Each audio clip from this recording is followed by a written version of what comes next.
नमस्कार दोस्तों, welcome to my channel DK institute. तो स्टार्ट करते हैं आज का लेक्चर।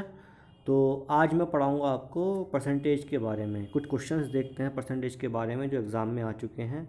ये सीरीज़ चल रही है इंपॉर्टेंट क्वेश्चंस की, जिसमें मैं बता रहा हूँ आपको वो क्वेश्चंस जो एग्ज़ाम में आ चुके हैं, जिससे कि आपको मालूम चले एग्ज़ाम में क्वेश्चन किस टाइप के आते हैं और हमें कितनी जल्दी, कितनी फास्ट और किस अप्रोच से हमें वो क्वेश्चन सॉल्व करने चाहिए। चलिए देखते हैं पहला क्वेश्चन परसेंटेज का। तो दोस्तों यहाँ पर बोला है 0.003 इज़ इक्विवेलेंट टू, बताना है इसका कि इसकी वैल्यू क्या होगी। तो दोस्तों 0.003, ठीक है, ये पूछ रहा है कि ये परसेंटेज में कितना होगा।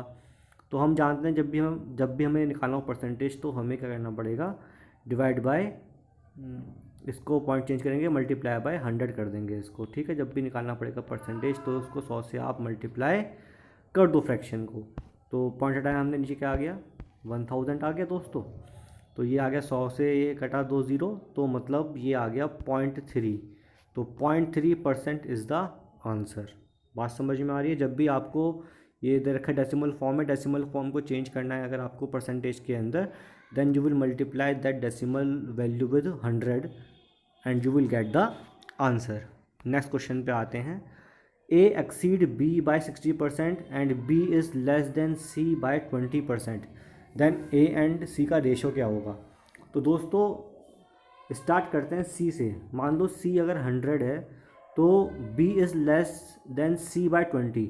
तो भाई अगर बी और सी का रेशो निकालता हूँ मैं, तो बी सी अगर मैंने 100 माना है और तो बी कितना हो जाएगा, वो 80 हो जाएगा, क्योंकि बी इज़ 20% लेस देन, मतलब अगर मैंने सी को 100 माना है तो भाई बी 20 कम हो जाएगा।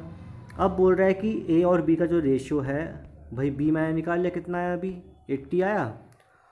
तो ए कितना आ जाएगा, ए एक्सीड बी बाय 60%, तो 8 6 48, मतलब कि 48 ज़्यादा है। तो 48 इसमें करेंगे ऐड, तो मतलब कि 128 आ गया ए की वैल्यू। बात समझ में आई है। हमें निकालना है ए और सी के बीच में रेशियो। काट दो भी, कट रहा है क्या, 4 से कट रहा है, 4 25 जा 100, और ये हो गया 4 तिया 12, 4 दूनी 8, तो कितना आ गया 32/25। A is the answer. बात समझ में आ रही है। तो जब भी परसेंटेज क्वेश्चन आएंगे तो आप कोशिश करिए कि वैल्यू कुछ माननी पड़े तो आप 100 मानिए। इससे क्या होता है, परसेंटेज सॉल्व करना थोड़ा इजी हो जाता है। चलिए आगे बढ़ते हैं। क्वेश्चन दे रखा है next, when the price of an article was reduced by 20% and its sale increased by 80%, what was the net effect on the cell.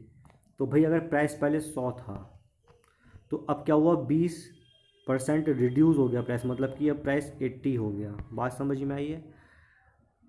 And its sale is increased by 80%, भाई पहले अगर सेल 100 थी तो अब cell जो है वो 180 हो गई है। तो ज़रा मुझे बताइए कि 18 8 का कितना होता है, 144 होता है ना। तो ये आएगा 100, 2 ज़ीरो यहाँ आएंगे और यहाँ पर आएंगे 2 ज़ीरो। तो ये ज़्यादा है इससे या कम है, वही ऑब्वियस सी बात है, 14400 ज़्यादा है 10000 से। तो मतलब कि पहली बात तो ये है कि डिक्रीज़ तो होगा नहीं, इंक्रीज़ होगा। कितना इंक्रीज़ होगा, 44 वैल्यू का इंक्रीज़ होगा। तो 44 इंक्रीज़ जहाँ भी आ रहा है वो आपका आंसर है, मतलब कि ए इज़ द आंसर। तो समझ में आया, मतलब कि परसेंटेज क्वेश्चन में ऑप्शंस का बहुत अच्छा महत्व होता है। हमें एक्चुअल वैल्यू पे नहीं जाना होता, हमें यहाँ पे दिखाई दिया भाई इंक्रीज़ हो रहा है और सही है, तो मतलब कि 2 ऑप्शन तो वैसे एलिमिनेट हो गए, ए या सी में से होगा। अब कितना इंक्रीज़ हुआ, तो साफ दिख रहा है कि भाई 44 फैक्टर्स का इंक्रीज़ हुआ, तो 44 फैक्टर्स का जहाँ पर भी इंक्रीज़ आ रहा है वो हमारा आंसर हो जाएगा। चलिए, तो दोस्तों यहाँ पर मैंने आपको 3 क्वेश्चन बताए जो एग्ज़ाम में आए हुए थे। क्वेश्चन ऐसे ही आते हैं एग्ज़ाम में, इसके इर्द गिर्द ही आते हैं, केवल वैल्यूज़ चेंज करते हैं, थोड़ा बहुत चेंजेस होते हैं, लेकिन अगर हमारा बेसिक अच्छा है तो हम वो जो चेंजेस हैं उनको भी अच्छे से कर पाते हैं। उम्मीद करता हूँ कि आपको आज का सेशन अच्छा लगा होगा। अगर आपको पसंद आया please like this video, share my video and like and subscribe my channel. Thank you, have a nice day.